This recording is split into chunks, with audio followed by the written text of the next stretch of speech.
Okay lang yan. Kaya mo yan. Malalampasan mo rin yan. Kailangan mo lang muna ng pahinga. Bukas, mas magaan na. Mas kaya mo na.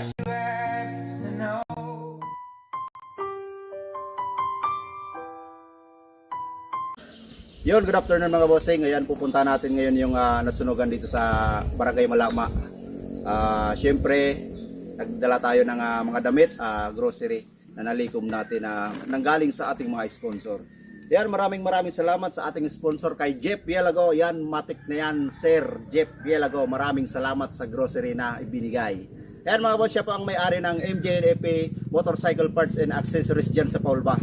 At siyempre kay Ma'am Grace Pisito, yan yung asawa ni Kuya Bayo, si Boy Pandesal Vlog. Ayan, maraming salamat. At kaya Lenny Palma, ayan sa aking ninang, thank you so much po sa pag-sponsor. Gakayos na, yan, matik na yan, thank you so much, gakayos na. Maraming salamat sa iyo dyan sa, di ko alam kung nasan to, sa Dubai ata to. Thank you so much, mag-ingat ka dyan lagi, bossing. Kay James Leses na sa kanya galing yung ating damit. At kay Adrian Puntigon, thank you so much. At kay Wilson Puntigon, maraming salamat. Thank you so much mga boss, fight sana.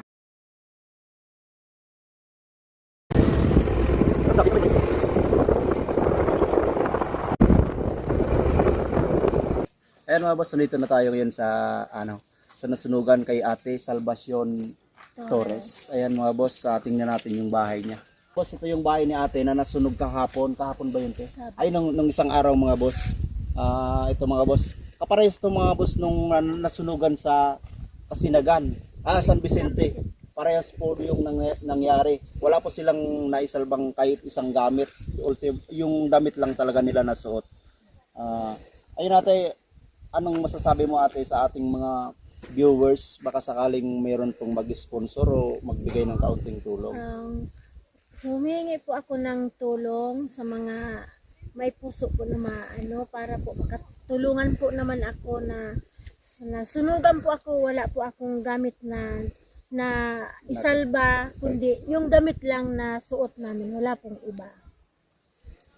So ayun mga boss, yung mga gusto pong mag-sponsor kay ate, yung nasunugan dito sa Malama, nakakaawa po yung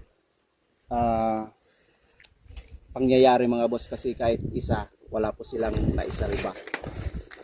So ayun ate, sasabihin ko lang sa'yo, wag ka pong mawawalan ng pag-asa. Lagi po tayong mananalangin sa taas, wag po tayong makakalimot. Itong mga nangyayari pong